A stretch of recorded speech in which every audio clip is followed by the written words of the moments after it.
கோபுரம் தான் தலப்பாக கட்டிக்கொண்டு நடந்து வாரத போல் நம்ம ஐயா வராரு.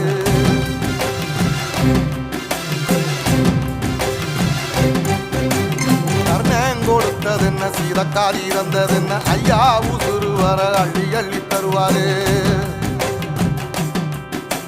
சாதி சாதிக்கு ஒரு சங்கம் வச்ச நாட்டுக்குள்ள எல்லா சாதிக்கு ஒரு கோயில் போல வராது. இல்லை என்பதையே இல்லாம செஞ்சவர் தென்பாண்டி கேரளா காட்டது மேல வராது. ஏறிட்டி எதிர வந்த கண்ணே எமச்சதில்லை தமிழ பரம்பரைக்கு தன் மனம வராரு.